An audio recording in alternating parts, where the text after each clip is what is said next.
दोस्तों, जब बात होती है क्रिप्टो की तो सबसे पहले दिमाग में आता है बिटकॉइन और इथेरियम। लेकिन पिछले कुछ सालों में एक नया ट्रेंड तेजी से बढ़ रहा है जिसका नाम है स्टेबल कॉइन्स। लोग इनसे कमाई भी कर रहे हैं और रेगुलेटर्स भी इन पर नजर गड़ाए बैठे हैं। तो आज हम समझेंगे स्टेबल कॉइन्स से पैसे कैसे बनाए जाते हैं, क्रिप्टो रेगुलेशन क्या कहती है और इसमें क्या रिस्क और क्या रिटर्न्स हैं। वीडियो अंत तक जरूर देखना, वरना आधी जानकारी से आप गलती कर सकते हो।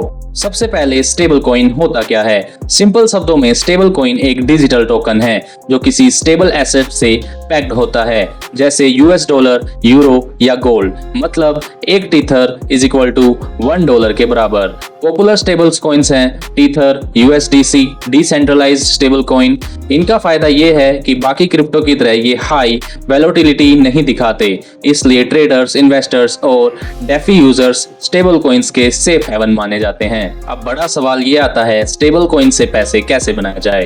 क्रिप्टो एक्सचेंजेस पर लैंडिंग, स्टेकिंग, अपने स्टेबल कॉइन्स एक्सचेंज पर लॉक करके इंटरेस्ट कमा सकते हैं, जैसे 5 to 10% इंटरेस्ट तक एनुअल यील्ड। डेफी प्रोटोकॉल्स, एव कंपाउंड जैसे डिसेंट्रलाइज्ड फाइनेंस प्लेटफॉर्म पर स्टेबल कॉइन्स सप्लाई करके आप बोरोवर से इंटरेस्ट कमा सकते हैं। Liquidity pools, stable coin trading pairs जैसे यूएसडीटी, यूएसडीसी में लिक्विडिटी प्रोवाइड करके आप फीस कमा सकते हैं। क्रॉस बॉर्डर ट्रांसफर्स, बहुत से लोग स्टेबल कॉइन्स का यूज रेमिटेंस में भी करते हैं। चीप और फास्ट ट्रांजैक्शंस होने की वजह से आर्बिट्रेज अपॉर्चुनिटीज भी निकलती हैं। Yield farming and stable coin strategies, DeFi में स्टेबल कॉइन्स रोटेट करके हायर रिटर्न्स जनरेट करने को ट्रेंड भी हैं। यानी बिना मार्केट की वैल्यूएबिलिटी में फंसे आप रिलेटिवली सेफ तरीके से रिटर्न बना सकते हैं। लेकिन यहाँ आता है सबसे बड़ा ट्विस्ट, रेगुलेशंस। अमेरिका, यूरोप और कई देशों में रेगुलेटर स्टेबल कॉइन्स पर स्ट्रिक्ट नजर रख रहे हैं। यूएसडीसी और यूएसडीटी जैसे कॉइन्स को बैंक्स के रिजर्व बैक्ड होना जरूरी कर दिया गया है। इंडिया की बात करें तो आरबीआई और सरकार ने अभी तक स्टेबल कॉइन्स को लीगल करेंसी नहीं माना है। क्रिप्टो पर टीडीएस और टैक्सेशन रूल्स लागू हैं। कुछ देश जैसे यूके और सिंगापुर ने स्टेबल कॉइन्स को रेगुलेट करना शुरू कर दिया है ताकि इन्हें पेमेंट्स में भी इस्तेमाल किया जा सके। मतलब कहीं स्टेबल कॉइन्स को ओपनली यूज किया जा रहा है और कहीं रिस्ट्रिक्शंस ज्यादा हैं। इन्वेस्टर्स को इस गैप को समझना होगा। स्टेबल कॉइन्स सेफ लगते हैं लेकिन इसमें भी रिस्क है। रेगुलेटरी रिस्क पर अचानक सरकार बैन या हैवी टैक्स लगा सकती है। पैक रिस्क, अगर कोई स्टेबल कॉइन अपने पैक्ड एसेट से टूट गया, जैसे टेरा यूएसडी हुआ था, तो यूजर्स को पैसे डुबा सकता है। प्लेटफॉर्म रिस्क, जिस एक्सचेंज या डेफी प्रोटोकॉल पर आप स्टेक कर रहे हैं, अगर वो हैक हो गया तो नुकसान हो सकता है।